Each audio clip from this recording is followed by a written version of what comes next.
So I worked in the private sector, and what I came to know quickly, the firm that we worked with, is pretty much anybody who comes to a private funder to seek funding thinks that their business is a great business. In fact, that's their job, is to think their business is a great business. But when you're dealing with other people's money, when you're accountable to other people for success or failure, there need to be metrics. Now, I've heard a measure of argument today about how damaging metrics can be. And honestly, it's a false perception, because your scale doesn't make you overweight. Your speedometer doesn't make you speed, and your gas gauge doesn't make your car, taking your gas gauge out doesn't make your car more efficient.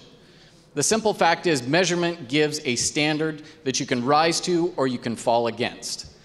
And I heard some statements in the arguments against this idea. The idea that if you tell someone that they failed, that will label them for the rest of their lives. Guys, this is America. That's not what we're about.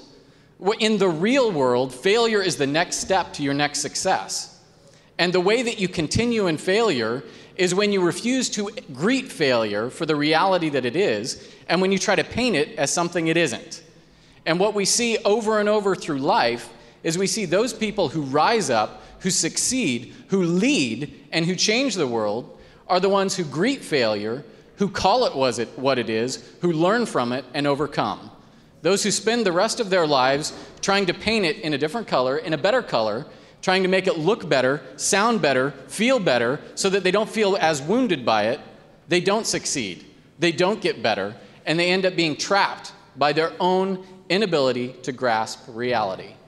I find it ironic that we sit in a room here with a room full of people who are here because of metrics, and we're arguing that metrics aren't important. Because ultimately, metrics define who wins and who loses. And so if we don't like the idea that somebody sometimes loses, then I'm certain that for each one of us who have a challenge with that, there is another person that would be more than willing to assume the position that we all occupy.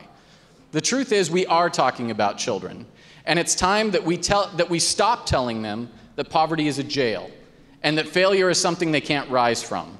We live in a country where anyone willing to work, anyone willing to make sacrifices can rise from failure and can achieve success.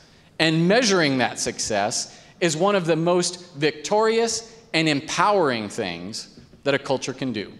Thank you.